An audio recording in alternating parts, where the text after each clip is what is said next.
Previously, as according to what you've already said regarding the history of fasting, Muslims were commanded to fast for 3 days and then 1 month. Is this an indication of a contradiction in the Qur'an? Actually, there's no contradiction in the Qur'an.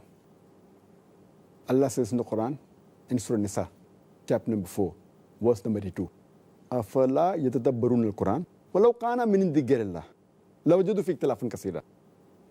Do they not consider the Qur'an with care? Do they not ponder over the Qur'an with care? Had it been from anyone besides Allah, there would have been many contradictions. So no two verses of the Qur'an will ever contradict. But there's something like abrogation, which people differ. According to me, abrogation doesn't mean contradiction. Abrogation means the verses that were revealed later, as Allah says in Surah Baqarah, chapter number 2, verse number 106. We do not cause any of the verse or ayats of Allah subhanahu wa ta'ala to be forgotten, but we replace it with something similar or better. So many a times when things that were prohibited or things that were made compulsory, they came in stages. Not that was difficult or made easy. Sometimes things difficult were made easy. Sometimes things initially were made easy, so people get used to it, and then difficult. For example, regarding prohibition of alcohol. The first verse to be revealed was Surah Baqarah chapter 2, verse number 219, which says that in alcohol, in intoxicants, is profit and loss. Loss is more than profit. It didn't say it was haram, only gave a guidance that loss is more than profit. Then Surah Nisa chapter 4, verse 43 says that when you're intoxicated, don't offer salah. It didn't say that if you're not offering salah, you can have intoxicants. If that's what was mentioned, then there's a problem. It only said, do not be intoxicated while offering salah. And since the Muslims have to offer 5 times salah, that means having alcohol, intoxicants in the morning was out of the question. Maybe in the evening, if you had, by the time you get up in the morning, you become sober. The final prohibition came in Surah Ma'idah chapter 5, verse number 90. Ya ayyuhalladhina amanu, O you believe, innamal khamru wal maisuru, most certainly intoxicants and gambling. Wal ansabu wal aslamu, dedication of stones, divination of arrows, rishtum min amali shaitan. These are Satan's handiwork. Fashtanibu la'allakum tuflihun. Abstain from this handiwork that you may prosper. So here we come to know that the ban, the prohibition on having intoxicants, alcohol, came in stages. It was easy first, only gave a guidance that it's more evil than good. Then, while praying, don't have intoxicant, then final ban came. So similarly, for fasting, no two verses of the Qur'an contradict. Though there are some people who say, oh, no, the Qur'an, now that verse did not be followed. I disagree with that.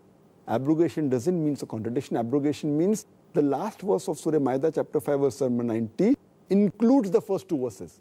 If it's banned overall, it's even banned while offering salah. So same way here, if you read Surah Baqarah chapter 2, verse 83, when it was said fasting is compulsory, it did not specify the time 3 days. That we get from other sources. The Quran doesn't specify. It only says fasting is fard. Then it says in Surah Baqarah chapter 2, verse 85, that you have to fast for the full month of Ramadan. So what was mentioned about 3 days every month, fasting, was actually from other sources.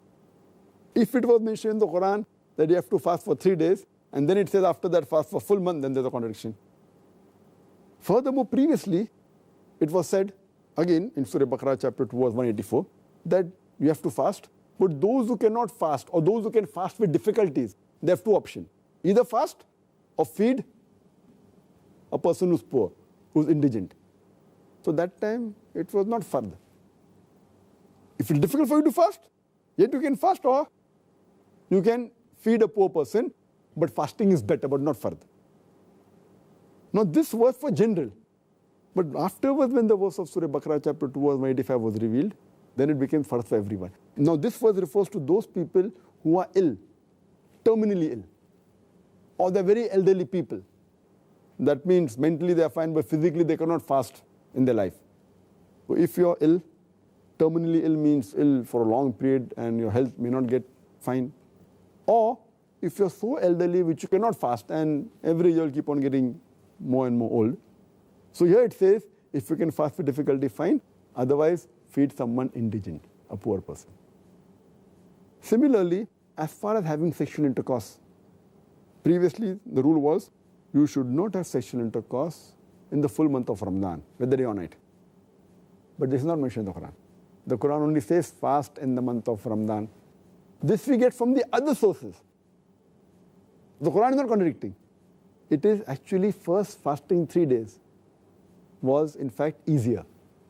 Then fast, if it's difficult, if you don't want to fast, don't fast. Feed a poor person. So it was easier initially. Then later on it became difficult. As far as the approaching a wife, initially it was difficult. That you cannot approach the full month. And then Allah made it easy. So no two verses of the Qur'an contradict. But because the Qur'an was revealed in a span of 22.5 years, so many things that were prohibited came one shot immediately, or it came in stages. Many things which were fard came immediately or came in stages. So fasting, because initially it was difficult for the people, it came in stages. But alhamdulillah, with all these things, no two verses of the Qur'an ever contradict, alhamdulillah. Alhamdulillah. It seems as though this is an indication of Allah's mercy that He's given mankind Alhamdulillah. so many opportunities to implement His wonderful way. Alhamdulillah.